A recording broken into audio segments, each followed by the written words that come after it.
आज हमने पढ़ना है third law. We are doing laws of chemical combination. आज हमने थर्ड लॉ पढ़ना है। Put up this heading, law of multiple proportions. Law of multiple proportions. इसके ऊपर लिख लो इंपॉर्टेंट, इंक्रीज कर, लॉ ऑफ मल्टीपल प्रोपोर्शंस। इसके ऊपर लिख लो इंपॉर्टेंट। ये पहला क्वेश्चन है, कर रहे हैं, जो एग्जाम में आएगा। जो पीछे पड़ा उसमें से एग्जाम में आने के चांसेस कंपैरेटिवली कम है, लेकिन ये पेपर में पक्का आने वाला है, law of multiple proportions.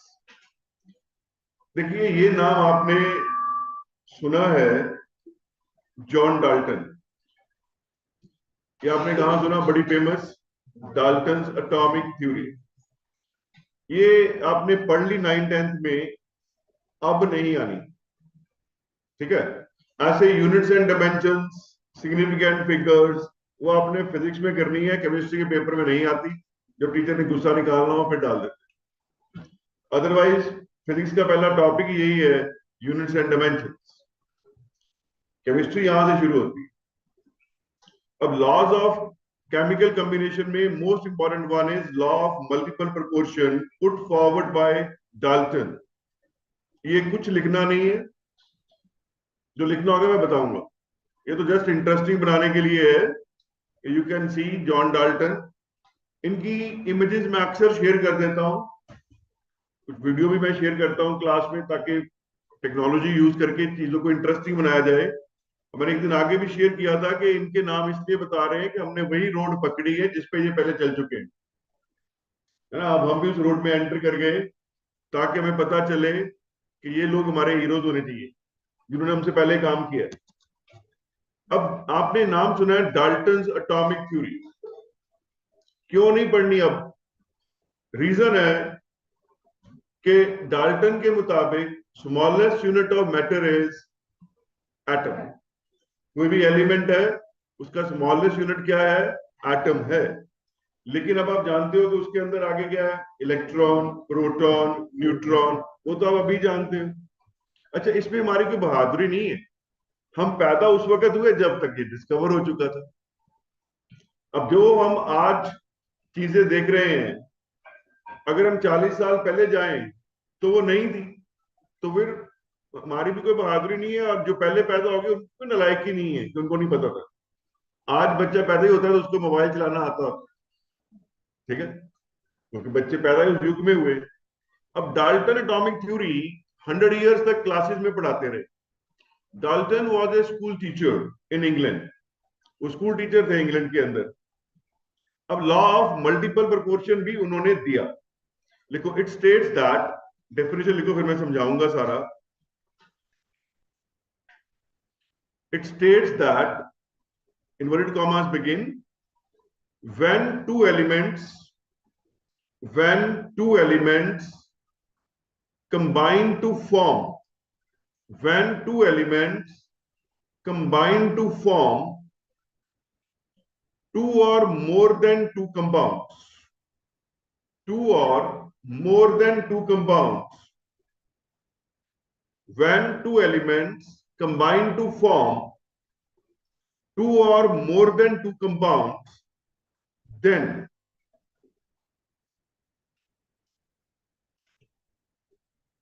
Weights की जगह पे कई बच्चों को कंफ्यूजन होती है, मैंने बार बार कहा मासेस चाहे वर्ड यूज कर लो आप। देन डिफरेंट मासेस, अब यहां पे मासेस वर्ड बड़े कंफर्टेबली यूज कर सकते हैं। और मैंने बार बार क्लियर किया, हमने केमिस्ट्री में मास वेट के चक्कर में नहीं पढ़ना, एक ही मान के चलना दोनों को। Then different masses of one element, of one element which combines with the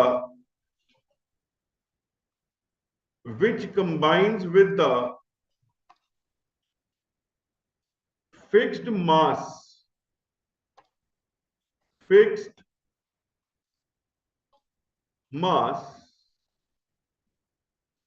of the other element, fixed mass of the other element, comma,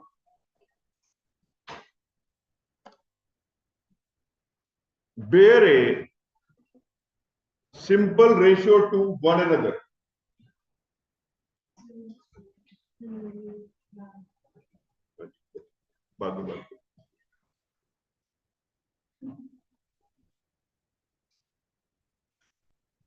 When two elements combine to form two or more than two elements, then different masses of one element which combines with a fixed mass of the other element bear a simple ratio to one another. लिख लिया सारे बच्चों ने? आपका नाम बेटा इश्मन. अब ध्यान देना है अभी स्क्रीन पे, कॉपीज रेडी कर लो. अभी जो डेफिनेशन लिखी है बिल्कुल नहीं अभी कोई दिमाग लगाना, बस लिखाया है मैंने. हमने लिख लिया है कि when two elements combine to form, ये भी बुकिश हो गया ना. मैंने कहा था 3 इडियट्स वाला हाल, रट्टा मार के सुना दिया फटाफट. हमने मीनिंग समझने, हाँ नोट्स पूरे करने हैं क्योंकि एग्जाम देना है. when जो लिखा है वो तो ये है कि when two elements combine to form two or more than two compounds, then different masses of one element which combine with the fixed mass of the other element bear a simple ratio to one another. अब सारे बच्चों ने एक table यहां से समझना है. पहले कुछ नहीं लिखना, अगले 5-10 मिनट सिर्फ मजे से समझना है एंड एंजॉय द सब्जेक्ट. अब देखिए हमने एग्जाम्पल ली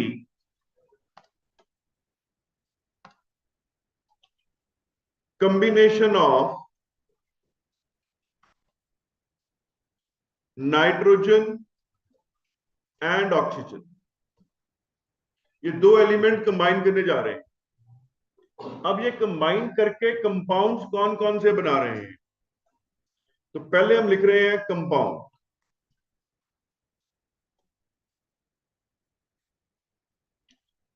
जैसे N2O नाइट्रस ऑक्साइड बोलते हैं, NO नाइट्रिक ऑक्साइड, N2O3 क्या नाम रख सकते हैं इसका? Die nitrogen try oxide. ऐसे ही N2O4, N2O5 लिख लिए 5 कंपाउंड. तो नाइट्रोजन और ऑक्सीजन ने मिलकर क्या किया? 5 कंपाउंड बनाए. कौन कौन से? N2O, NO, N2O3, N2O4, N2O5. एक बार बोल लो अभी याद हो जाने. N2O, NO, N2O3, N2O4, N2O5. Is it okay? याद हो गए सारे? N2O, NO, N2O3, N2O4, N2O5. अब यहां पे हमने लिखे number of parts by mass of nitrogen. Number of parts by mass मतलब मास ले रहे हैं हम. एटॉमिक मास ऑफ नाइट्रोजन कितना होता है? 14. वो सबकी बात आनी चाहिए. नाइट्रोजन ऑक्सीजन तो आने चाहिए हमें, है ना. कल को वो हाइड्रोजन ही भूल गई. आपको ये पूछा जाए कि गोल्ड का एटॉमिक मास कितना है और कोई बच्चा कहे जी मेरे को आता नहीं है, तो अंडरस्टैंडेबल है ना किरण? क्यों ईश्मन? गोल्ड का एटॉमिक मास, गोल्ड का एटॉमिक मास तो पता होना चाहिए. होना चाहिए? नहीं होना चाहिए.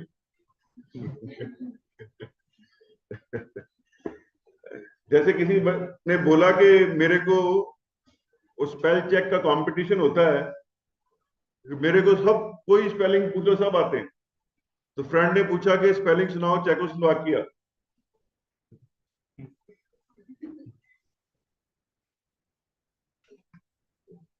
इतने मुश्किल पूछेंगे तो फिर मुश्किल हो जाएगी ना। चेकोस्लोवाकिया।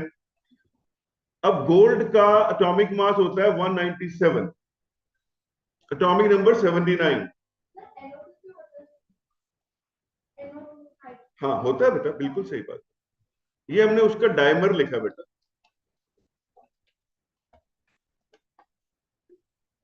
ये दो इकट्ठे हो गए ना, इसको 2 टाइम्स कर दिया तो वो बन गया N2O4। शाबाश कृष्णा। ऐसे मन में आए पार्टिसिपेट करना मेरी क्लास में, आपको ज्यादा मजा आएगा पढ़ के। और सारे मेरे अपने बच्चे हैं, आपने डरने की जरूरत नहीं है, पर इन्वॉल्व होके पढ़ना। अब देखिए यहाँ पे एटॉमिक मास ऑफ नाइट्रोजन 14 होता है। फर्स्ट कंपाउंड में नाइट्रोजन कितने हैं, तो यहाँ पे क्या लिखेंगे 28। अगले में बोलो क्या लिखेंगे, उसके बाद,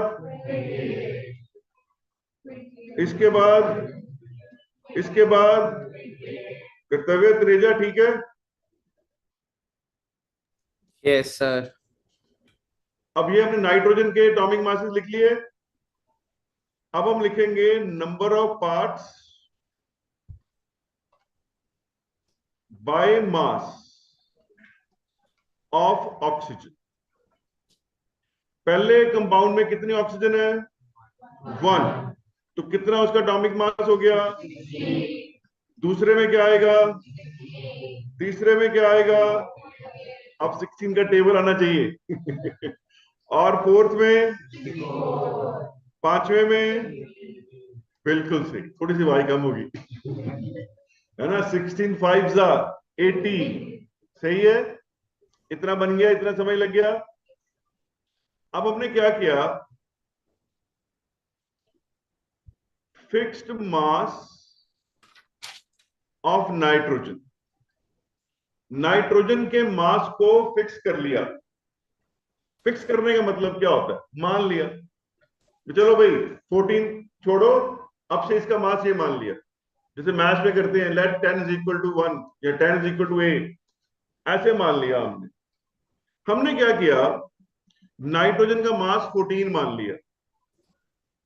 अगला सवाल ही मन में एकदम आएगा, कुछ और मान सकते हैं, जवाब है यस मान सकते हैं। फिर 14 क्यों माना, उससे अगला सवाल, कैलकुलेशन आसान हो जाएगी सिर्फ इस। 14 को के मिनिमम बेयर एटॉमिक मास है, उसका मिनिमम मास है, तो हमने 14 को मान लिया। अब ये सारे क्या आ गए, सबको, सब केसेस में नाइट्रोजन का मास 14 मान लिया। इतना टेबल समझ आ गया। इसके बाद आया different masses of oxygen. Sir ये लास्ट वाली लाइन नहीं समझ आई बस। कौन बोल रहा है, कर्तव्य। ये जो अभी 14 14 लिखा बेटा। हाँ हाँ। अच्छा बेटा, जो कंपाउंड में एक्चुअल मास है वो तो 28 है ना पहले कंपाउंड में। यस। हमने उस कंपाउंड में भी मान लिया कि नाइट्रोजन का मास 14 ही है, मान लिया। Hmm. Got it. Okay sir. सब में सेम मान लिया, देखो बेटा हम्म। कितना समझ आ गया। हाँ जी। क्यों मानना मैं अभी बताता हूं। Different masses of oxygen combining with fixed mass of nitrogen, कि ऑक्सीजन के अलग अलग मास नाइट्रोजन के फिक्स मास से कंबाइन करते हैं तो कितना करते हैं। अब ध्यान देना, खास पॉइंट अब आया है। पहला तो टेबल था, सीधा सीधा याद हो गया। अब सॉल्व करना है। देखिए पहले केस पे ध्यान देना, क्या लिखा हुआ है यहां पे। नाइट्रोजन का मास 28, तो वो कितनी ऑक्सीजन से कंबाइन करता है, 16 से करता है। ये समझ आता है। अब सारे यानी अटेंटिव हो जाना। 28 जब नाइट्रोजन थी तो ऑक्सीजन कितनी थी, ये क्लियर है ना सबको। जब ये 28 और ये कितनी है, 16 है। अब हमने, अब कर्तव्य ध्यान देना बेटा, अब हमने 28 को क्या मान लिया, 14। जब इसको 14 मान लेंगे तो ऑक्सीजन कितनी हो जाएगी, सॉल्व करना पड़ेगा। 8 आ गया, 6 इंटू 14 बाई 28, वो कट के 8 आ गया। कर्तव्य समझ आया, यस सर। साक्षी समझ आ गया बेटा। Yes sir. अब देखिए, एक बार तो मैंने पूरा मैथमेटिकली सॉल्व करके बता दिया, अब आगे से सीधा ही सॉल्व कर सकते हैं। क्या सीधा कर सकते हैं,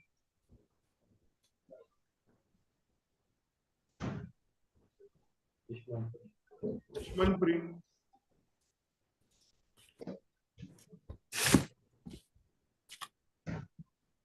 अब ये आपके पास है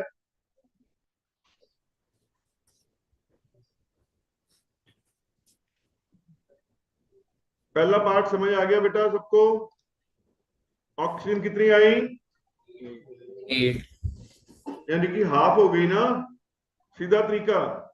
जब नाइट्रोजन हाफ हो गई तो ऑक्सीजन भी उसकी हाफ ही हो गई, ये समझ आया। Yes sir.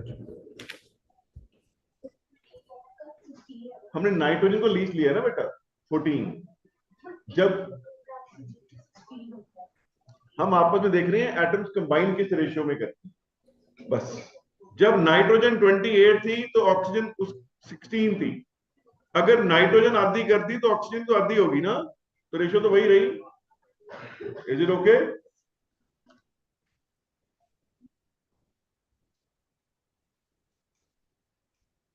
अब इस केस में ध्यान देना, सेकंड वाले केस में ये तो सेम ही रह रहा है, तो यहां पे क्या आएगी ऑक्सीजन 16।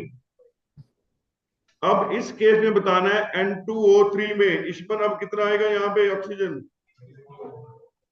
24। इश्मन पता लग गया था पक्का कि नहीं लगा, लग गया, ठीक है। ये 24 आ गई, हाफ कर दिया। अब मेरे को सारे बच्चों की आवाज चाहिए।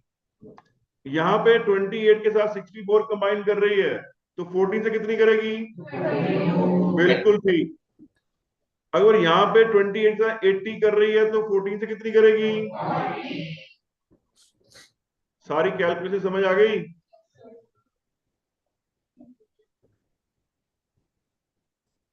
कितना बड़ा टेबल बना लिया हमने, बातों बातों में बन गया। समझ आ गया फिर बहुत छोटा हो गया, और ना समझ आया तो बहुत बड़ा लगना है। इतना सबको क्लियर हो गया रॉबिन, सारे बच्चे ऑन बोर्ड हैं। अब ध्यान देना, ये जो लिखा है 8:16 to 24 to 32 to 40, यही लिखा। ये सारे आपस में क्या है, ये है मल्टीपल्स ऑफ 8। ये क्या है, मल्टीपल्स ऑफ 8। लॉ का नाम क्या है, लॉ ऑफ मल्टीपल प्रोपोर्शन। हाँ अब पहुंचे ना वहां पे, नहीं तो ऐसे रट्टे बात रहते हैं, लॉ ऑफ मल्टीपल प्रोपोर्शन। आप समझ आया नाम क्यों रखा।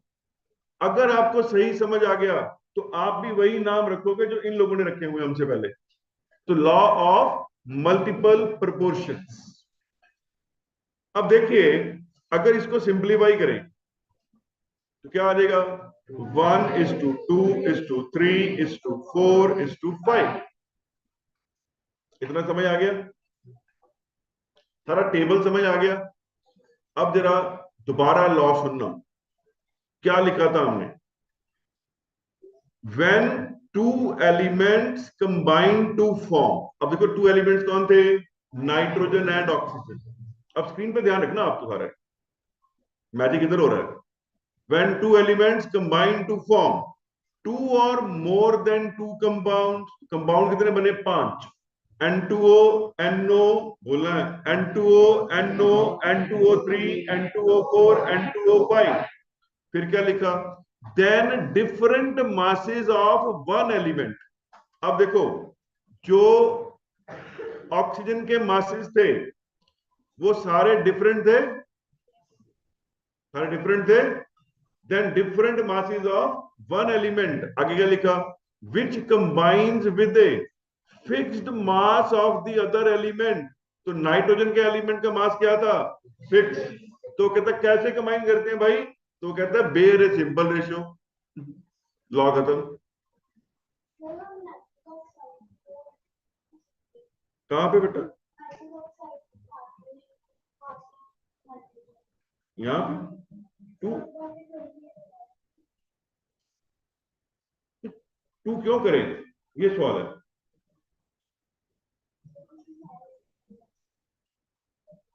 जो बेटा पहले तो हमने वो लिखा जो एक्चुअली होता है।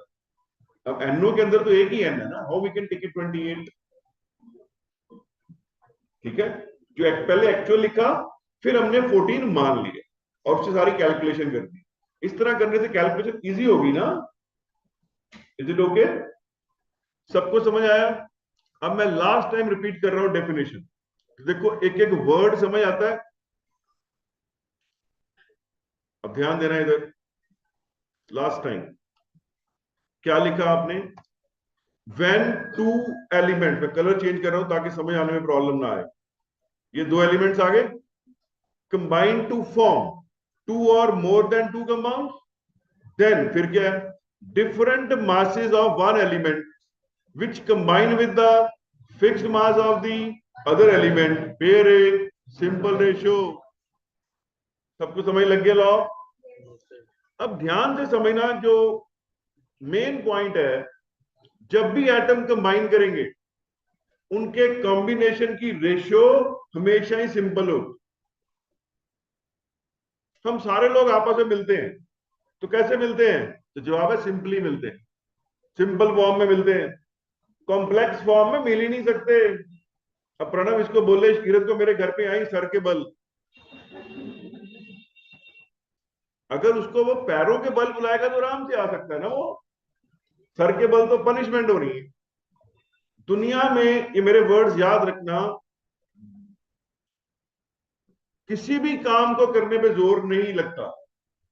अगर जोर लग रहा है आपका, तो आपकी टेक्निक गलत है। अगर टेक्निक सही है, सारे काम आराम से होते हैं।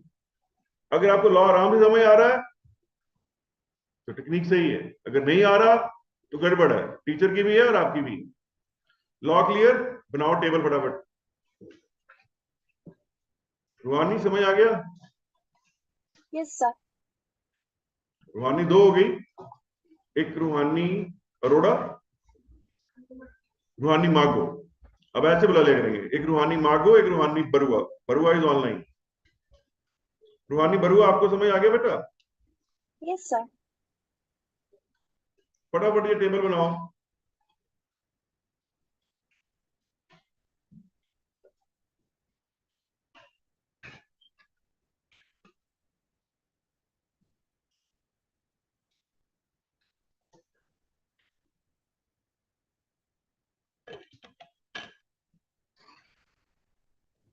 सर अगर हम N और O की जगह हाइड्रोजन और ऑक्सीजन लेते हैं तो भी ऐसा सेम ही टेबल बनेगा?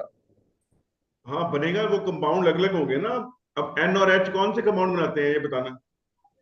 अमोनिया, अमोनियम, अमोनिया तो एक ही हुआ। अमोनियम।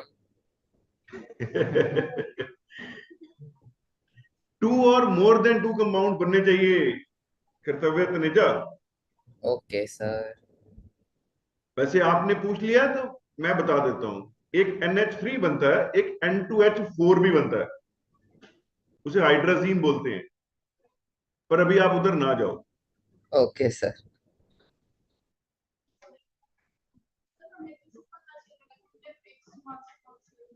बहुत अच्छा सवाल दिया, तो जवाब जिसको मर्जी ले लो, सही आएगा आंसर।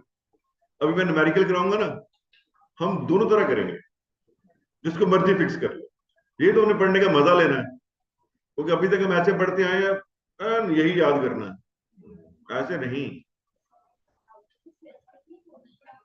क्योंकि कैलकुलेशन आसान होनी थी। आप ले लो 7, मैंने कहा ना जो मर्जी ले लो, तब चाहे 1 ले लो, आप जो मर्जी ले लो। अभी मेरे को पता है कि 14 से कैलकुलेशन इजी होती है, हुई है ना। बस इसके बाद जो मन में आए, बेस्ट है 1 ले लो। मैथ्स में ऐसे करते हैं, यूनिटरी मेथड। लॉ नहीं फेल होगा। अगर हमें केमिस्ट्री सही समझ आ रही है फिर मजा आना शुरू हो जाएगा। ईशमन को टेबल समझ आ गया? स्क्रीन से रीडेबल है इजीली।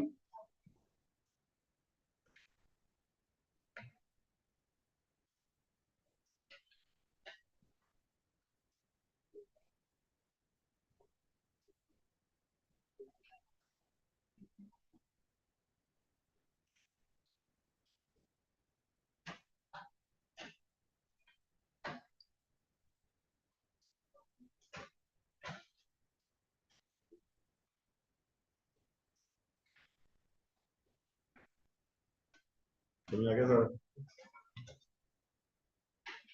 अब्दुल तो पेपर दिया ही है, अब 2 साल बाद आपकी बारी आनी है।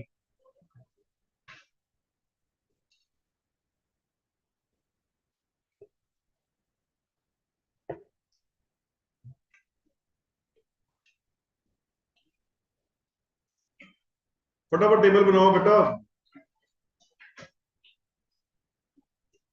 रीडेबल है सारा? पुनीत बन गया टेबल सारा? निशा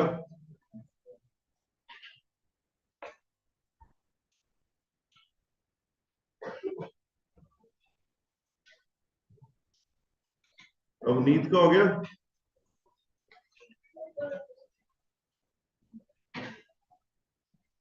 यहां तक पहुंच गए? ये भी लिख लो ना सारा। गुरमन समझ आ गया? कृषांक, अब मेरे को लग रहा है मेरी क्लास है क्योंकि मेरे को नाम आ गया वो आप सबके। दुदगम, हरगम, मैंने भी ऐसे याद कर लिए है ना। जैसे दिव्यांशी, फिर दिया, फिर दिव्या, हर्षीन, सुखर्षीन, आकर्षिका। हो गया गुरमिलन? ठीक है, चले आगे। जो बच्चे ऑनलाइन बैठे सबको समझ आ गया? एक बार रिएक्शन दे दो ऐसे हाथ से वहां पे। Is it okay? ठीक है। अनुरीत, साक्षी,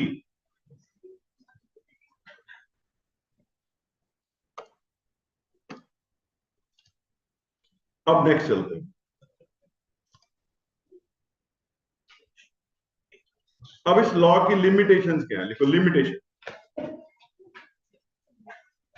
लिमिटेशन किसी एग्जाम में नहीं आनी, just for reference. Law exam में आना है define law of multiple proportion, और ज्यादा अच्छा आ गया तो विद एग्जांपल। अब लिमिटेशन क्या है? लिखो इट फेल्स, जो मैं लिखा रहा हूं वो लिखना। It fails in the compounds made of the element having catenation property. Highlight the word catenation. Catenation. It fails in the compounds made of elements having catenation property. रिया, क्या होती है catenation? सेल्फ लिंकिंग एबिलिटी पढ़े हुए, सारी organic इस पे based है। Carbon carbon आपस में जुड़ते रहते हैं। अब ये कैसे फेल होते हैं? अब ध्यान देना स्क्रीन पे।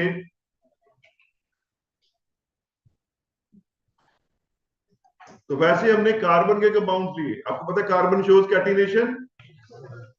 अब पहले आ गया कंपाउंड, नेम लिखने की जरूरत नहीं है, कार्बन और हाइड्रोजन आ गए। अब ध्यान देना, अभी स्क्रीन पे सिर्फ समझना है।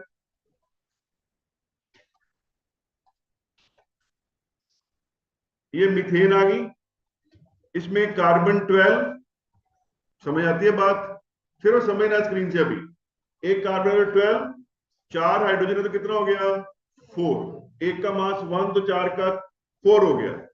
इथेन आ गई C2H6, 2 कार्बन हो गए 24, और हाइड्रोजन कितने हो गए? 6। बोलना है सबने। C3H8 में कितने कार्बन हो गए? 36, और हाइड्रोजन 8। C4H10 में कितने कार्बन हो गए? 48। और हाइड्रोजन हो गए 10। अब किसी को फिक्स करना था, मैंने हाइड्रोजन को फिक्स कर लिया। कितना फिक्स कर लिया? 1 1 1। अब सिंपल कैलकुलेशन, 12 कार्बन से कितनी हाइड्रोजन कंबाइन करती है? 4। यही है ना? तो जब, और उल्टा लिखना पड़ेगा हमें, 4 हाइड्रोजन से कितनी कार्बन कंबाइन करती है? तो यूनिटरी मेथड लगा दिया ना। 4 हाइड्रोजन से कितनी कार्बन कंबाइन करती है? 12। तो 1 से कितनी करेगी? 3। बात समझ आती है सारे बच्चों को? तो ये 3 आ गया। अब 24 से 6 करती है, तो 1 से कितनी करी? 4। 36 8 से करती है, तो 1 से करेगी 4.5, रेशियो सिंपल नहीं रही। 48 से 10 करती है, तो 1 से कितनी करेगी? 4.8, यानी कि रेशियो सिंपल नहीं रही, यानी कि लॉ फेल हो गया। बात समझ आ गई? जिन कंपाउंड्स में, एलिमेंट्स में कैटिनेशन होती है, आपके केस में एक ही है, कार्बन, तो वहां पे जाके लॉ फेल हो सकता है। लिख लो फटाफट एग्जांपल ये।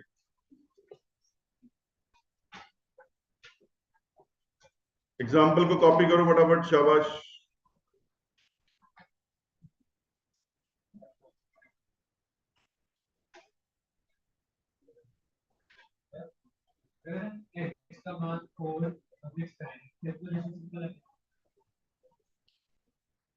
अभी ठहर कर करते हैं।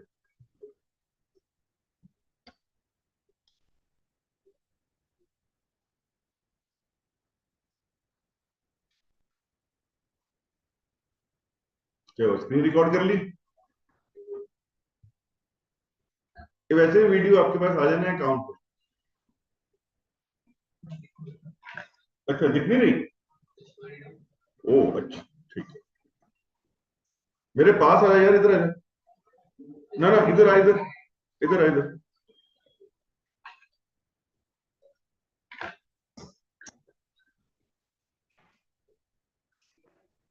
चल, थोड़ा सा इजी होगा ऐसे। अब बेटा, आप आए हो क्लास में, चश्मा लेके आना तो आपकी रिस्पॉन्सिबिलिटी है।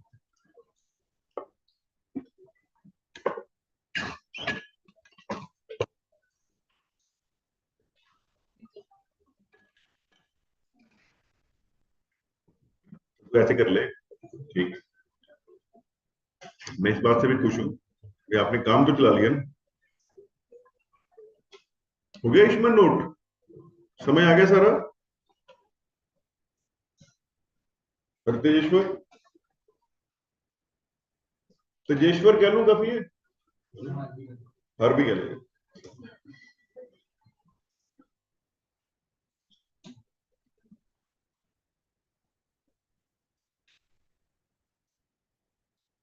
नीचे सिर्फ ये लिखना है, the ratio is not simple. Point में चलेगी। अरे अब समझा, आराम से करा करो, नकल तेज मारा करो। नकल मारने में तेज हो जाए। हरी अब, बहुत काम करना है हमने। शाबाश, फटाफट।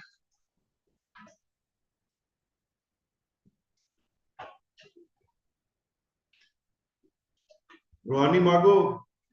हाँ, चल गया पता ना सारा? ये दिव्यांशी के पीछे छिपकी ना बिल्कुल, तो मेरे को देखना पड़ता है ऐसे। It's okay everybody. अब हमने न्यूमेरिकल्स करने हैं। जिन बच्चों ने आज ज्वाइन किया, ऑनलाइन भी किया कईयों ने, आपने सिर्फ क्लास में क्वेश्चन का नंबर डालना है, क्वेश्चन नहीं लिखना। क्वेश्चन असाइनमेंट में लिखा हुआ है और असाइनमेंट आपके अकाउंट में है। और ज्यादातर बच्चों की एडमिशन हो चुकी हुई है, जिनकी रह गई है वो अपनी एडमिशन प्रोसेस कंप्लीट कर लो, ताकि आपको ये सारे रिसोर्सेज मिल सके घर पे बैठे। क्या लिखा है? Carbon and oxygen are known to form two compounds. हमें पता है CO and CO2। The carbon contents in one of these compounds is 42.9%. अब देखिए, आपके पास दो कंपाउंड बनने जा रहे हैं कार्बन के।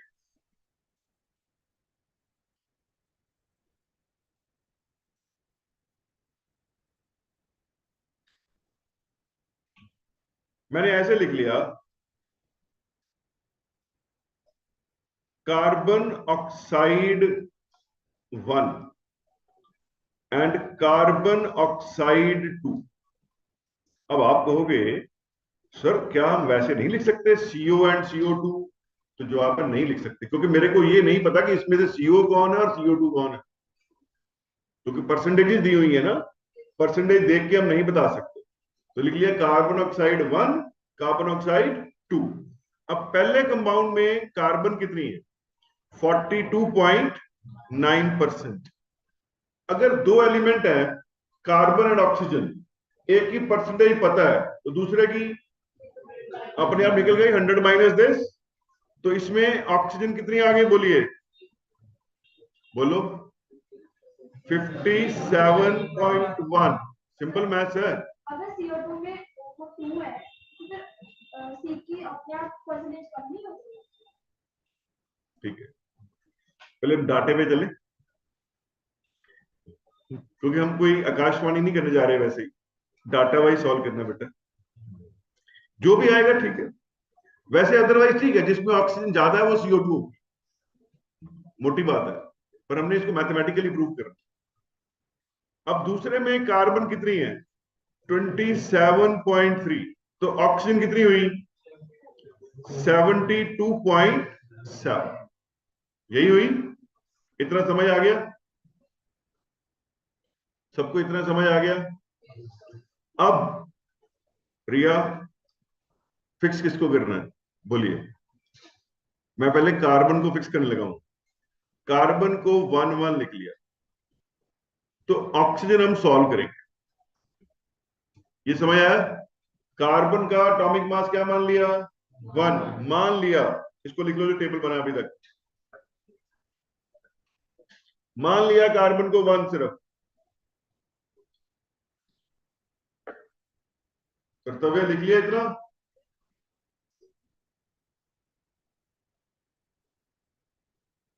अक्षय सगल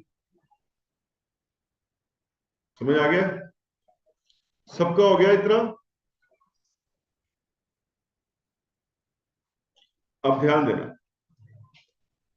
कैसे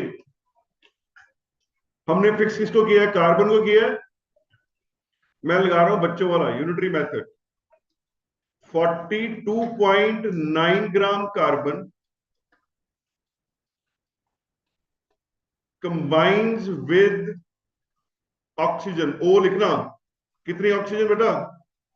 57.1 ग्राम। Is it okay? अब हमने कार्बन को क्या मान लिया है? 1 मान लिया है, बोलिए। तो अब ऑक्सीजन सॉल्व कर लो। 57.1 इंटू 1 ओवर 42.9। इसको अगर हम सॉल्व करते हैं तो ये सॉल्व करके आनी चाहिए 1.33।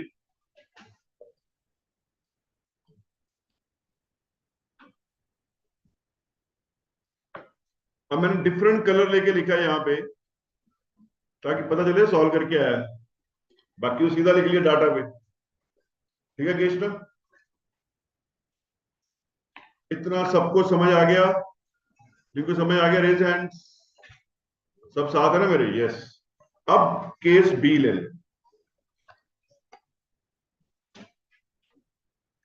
अब इसमें क्या था? 27.3 gram carbon combines with oxygen is equal to कितनी? 72.7 ग्राम। अब जब हमने कार्बन को मान लिया 1, तो वो कितना आया? 72.7 इंटू 1 डिवाइडेड बाय 27.3। ये आ गया 2.66 ग्राम।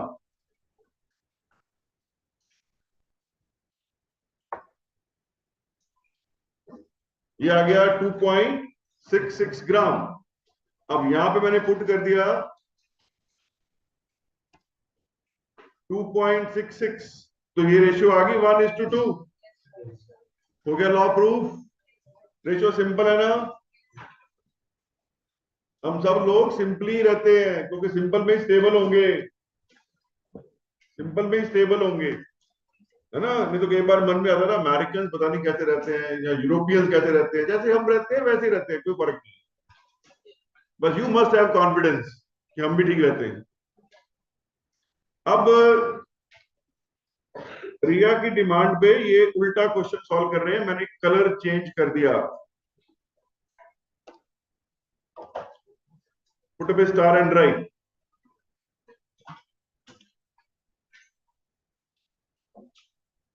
Carbon oxide 1, carbon oxide 2, carbon oxygen. अब ये देखो रिया, इधर ऑक्सीजन फिक्स कर ली। पहले में कितनी कार्बन थी? 40, 42.9, तो ऑक्सीजन वाज 57.1। दूसरे में कितनी कार्बन थी? 27.3, तो ऑक्सीजन हो गई 72.7। अब सुकरशीन कितना फिक्स करना है, तो जवाब है जो मन में आया कर लो। अब पर क्योंकि मैं उल्टा क्वेश्चन सॉल्व कर रहा हूं, पहले मैंने कार्बन को 1 फिक्स किया था, अब मैंने ऑक्सीजन को 1 फिक्स कर दिया। लेकिन इसका फायदा क्या हुआ? टेंशन खत्म, कोई रट्टा नहीं, इसको फिक्स करना है, नहीं तो हम इतना बोझ डाल के बैठ जाते। सही बात है। तो तारे जमीन पर में सबने पिक्चर देखी होगी, वो गाना सुना होगा कि रट रट के हैं टैंकर फुल, तो हम सोचते पता नहीं किसके, हमारे ही और किसके। जब पेपर दिया तो टैंकर फुल हो गए ना। वो कहते हैं जब एग्जाम होता है, जब क्लास होती है रॉबिन, जब क्लास होती है तो हर बच्चा अपने आप को रेंचो समझता है, 3 इडियट्स का। पता है रेंचो का? पता है? गुरमन को नहीं पता, पिक्चर देखी नहीं अभी तक। और जब कितने बच्चों को पता है, नाम सुना है जिन्होंने? ऑलमोस्ट सबने सुना है, और क्या। देख लेना जाके यार, बड़ी हिट मूवी थी, आमिर खान तो ऐसे हिट हो गया। अगर हमें पता नहीं चला तो फिर तो। और जब एग्जाम होता है तो फिर तारे जमीन का ही शान वस्ती बन जाते हैं। वो आया था ना 3x3, दोनों उड़ा दिए। मेरे समझाने का मतलब है, हम चीजों को अब समझ के पढ़ना शुरू करें, बेस ठीक बनेगा तो आगे हमारी स्पीड अपने आप तेज हो जाएगी। अब देखिए पहला केस, अब हमने ऑक्सीजन फिक्स की है ना, तो 57.1 gram oxygen combines with carbon 42.9 ग्राम। अब हमने क्या मान लिया ऑक्सीजन को? 1, तो ये कितना आ गया?